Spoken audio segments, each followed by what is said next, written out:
Maroc, à l'époque de l'indépendance, s'est fait en quelque sorte retirer une partie des territoires qui étaient historiquement les siens.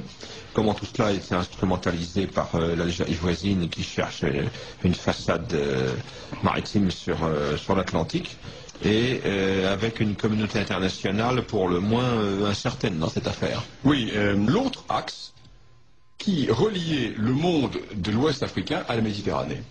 Ces axes étaient excentrés. Pourquoi? Parce qu'à l'est comme à l'ouest, nous avons deux zones géographiques tout à fait favorables. Le Nil, axe naturel de déplacement, et à l'ouest, le long du littoral atlantique, le long du littoral du Sahara occidental, nous avons une zone qui fait 40 à 50 km de large, qui n'est pas le désert, du nord au sud. C'est une zone avec des petites dépressions, un minimum d'humidité, tout ceci fait qu'il y a un minimum de végétation, faisant que traditionnellement les hommes sont passés par là.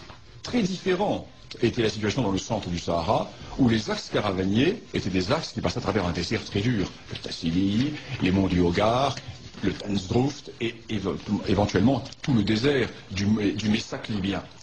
Et j'ai été frappé de voir que depuis toujours, les tribus berbères sahariennes, déjà il y a 4000 ans, il y a 5000 ans, étaient en relation directe avec les tribus berbères qui vivent dans le nord de l'Afrique, et plus précisément de la Moulouya jusqu'à l'Atlantique. Ce sont les mêmes tribus, transhumances, apparentement, etc.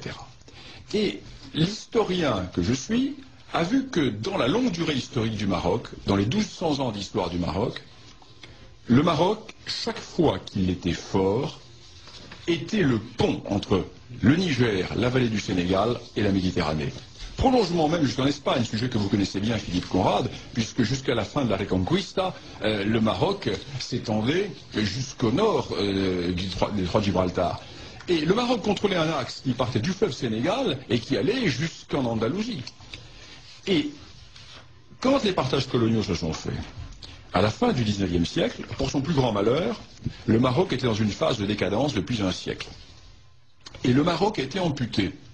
Il a été amputé à l'est, au profit de l'Algérie, création coloniale française, et il a été amputé au sud, au profit de l'Espagne et de la France. Et lorsque la décolonisation s'est faite, à partir de 1956, le Maroc s'est trouvé face à une volonté de récupération de terres marocaines, notamment Tindouf, notamment Colombéchar, notamment le Touat, notamment le Gourara, notamment le Tidikelt, toutes ces régions qui sont algériennes aujourd'hui et qui, il y a un siècle, étaient marocaines, qui étaient gouvernées par les caïds marocains. Nous avons dans les archives du Royaume du Maroc, aux archives nationales à Rabat, des caisses entières de daïrs du sultan, des sultans.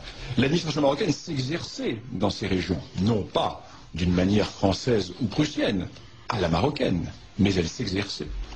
Et le Maroc a fait la part du feu. Il a accepté de ne pas rouvrir le contentieux avec l'Algérie, en dépit de la guerre de 1963, ne pas rouvrir le contentieux avec l'Algérie, en dépit de la guerre de 1963, et il pensait qu'en échange de cela, l'Algérie allait le soutenir dans sa politique de récupération du Sahara occidental, c'est-à-dire du Sahara espagnol. Il n'en fut rien. L'Algérie fit comme si elle était d'accord avec les revendications, marocaines, mais dès que l'Algérie put agir, eh bien, elle organisa un mouvement de sédition qui était bien entendu destiné à créer une fiction d'État indépendant, d'État sahraoui indépendant, à travers le Front Polisario. Et cela pourquoi? Cela pour une raison très simple, qui est que si vous prenez une carte, vous constatez que l'Algérie a une toute petite façade sur la Méditerranée et a un énorme ventre dans le Sahara. Ventre totalement artificiel, puisque le Sahara n'a jamais été algérien, puisque l'Algérie n'a jamais existé par le passé. Et le Maroc, lui, est un pays qui, avec le Sahara occidental, dispose d'une immense façade atlantique, vie de relations tournée vers l'ouest. Le Maroc n'a pas de richesse minière, mais a une immense façade atlantique. L'Algérie a d'immenses richesses en pétrole et en gaz, mais elle est coincée dans la Méditerranée.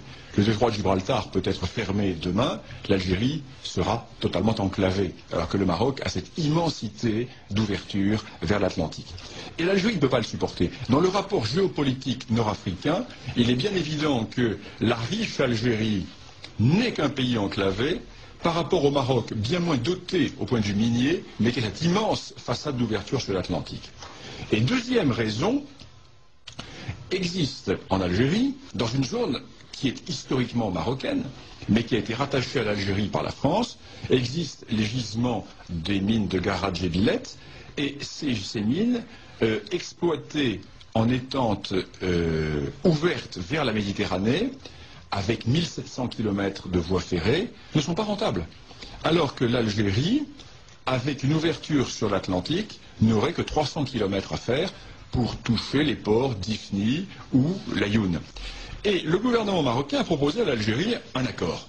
En Algérie, voilà, nous vous proposons un port franc, une voie ferrée, un point de sortie pour les mines de Garage et Villette. Et l'Algérie a refusé. Parce qu'il y a un autre argument, et c'est un argument dont il est difficile de parler quand on ne connaît pas l'âme profonde de ces deux peuples. Lorsqu'on ne connaît pas l'âme profonde du peuple algérien, lorsqu'on ne connaît pas l'âme profonde du peuple marocain, les Algériens font un complexe d'infériorité par rapport aux Marocains. Ils font un complexe d'infériorité car ils ne sont en fait que des parvenus de l'histoire. Je ne le dis sans aucune agressivité, je le dis en toute amitié. Ce sont des parvenus de l'histoire. Ce pays n'a jamais existé. Au mieux, il fut une dépendance turque, une suite de bellicats. Il était un monde d'anarchie. Il n'y a pas d'histoire de l'Algérie. D'ailleurs, Ferhat Abbas l'avait dit. J'ai visité les cimetières et je n'ai pas trouvé d'histoire de l'Algérie. Eh bien, de l'autre côté de la Moulouya, existe un royaume qui a 12 siècles d'histoire.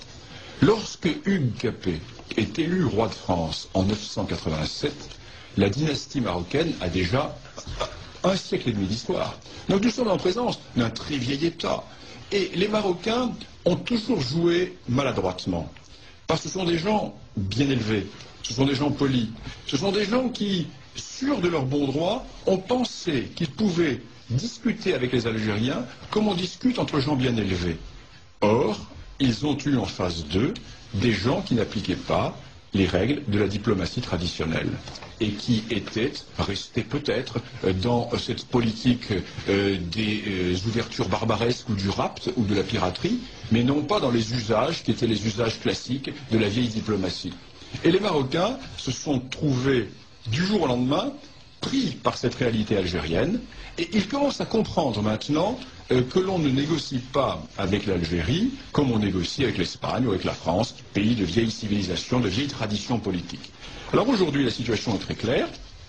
Les Marocains ont proposé une large autonomie au Sahara occidental, dans le cadre du Maroc. Et on s'achemine vers ce genre de solution. Alors que vont faire les Algériens? Eh bien, ou bien ils vont accepter, ou bien ils vont refuser. Et l'ONU, qui est en charge du dossier, commence à en avoir assez.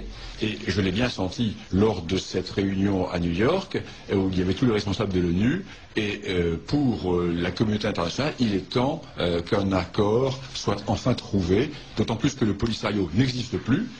Les 2/3 des troupes du Polisario ont fait défection et sont partis au Maroc, ont rallié le Maroc. Donc il n'y a plus en fait que l'Algérie qui est en première ligne face au Maroc. Voilà ce que l'on pouvait dire sur cette question du Sahara.